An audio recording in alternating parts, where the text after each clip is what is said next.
经报报道，冬天来临，心脑血管意外高发，心脏病也是高发的时节。如果突然出现胸痛，我们到底应该怎么办？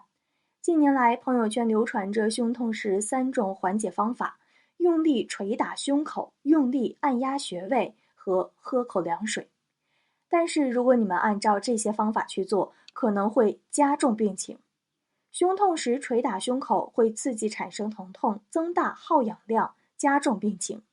如果是心脏病突发引起的胸痛，这种疼痛呈胸部压榨性疼痛，伴憋气、大汗，甚至恶心，肩部发沉。这时要当心心肌梗死。胸痛时用力按压穴位，会加速本已生病的心脏的跳动，加重病情，危及生命。记住一点，出现胸痛的时候，不能用力活动，也不能去刺激患者。血管狭窄或者血栓堵塞是引起胸痛的常见原因，心肌缺血会引起胸痛。我们最终的治疗是放支架，撑开堵塞的血管。喝口凉水刺激神经吗？这根本就没有一点科学道理。正确方法是，我们应该让患者放松心情，避免活动，避免用力，拨打急救电话，等待急救医生的到来。